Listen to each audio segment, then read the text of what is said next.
According to the World Health Organization, stroke is one of the world's biggest killers. In the Philippines, we have 4 times more deaths due to stroke than the US and about 2 times more worldwide.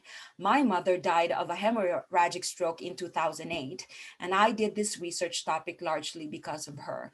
And to better understand cerebrovascular accident or stroke, my research has explored the different types of stroke, its pathogenesis and symptoms, diagnosis, treatment, genetic predisposition, and prognosis. Identifying what type of stroke with a high degree of certainty is critical in determining the type of treatment for the patient. An ischemic stroke is caused by a blockage of vessels due to a blood clot, a fat embolus, or an air bubble that interrupts the blood flow. On the other hand, a hemorrhagic stroke is caused by a damaged vessel due to trauma, hypertension, head injury, or bleeding tendencies.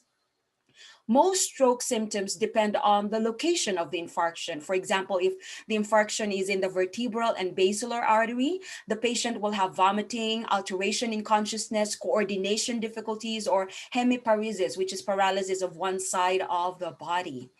Although CT scan, MRI, ultrasound are ideal when making a diagnosis, medical professionals should effectively perform clinical scoring, which will impact the management of the patient.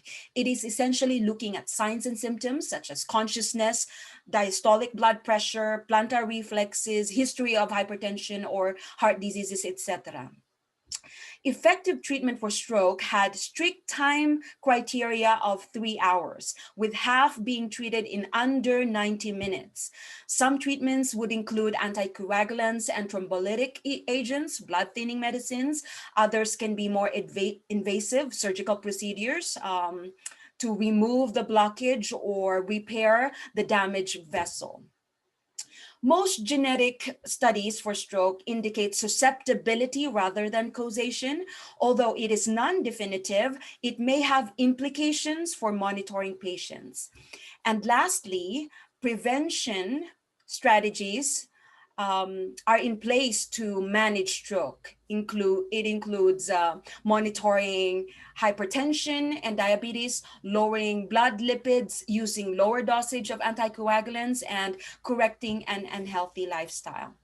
In conclusion, it is critical in time is critical in preventing death or reversing the deleterious effects of stroke. My mother's life could have been spared if proper diagnosis and treatment were performed within 3 hours of her being admitted to the hospital.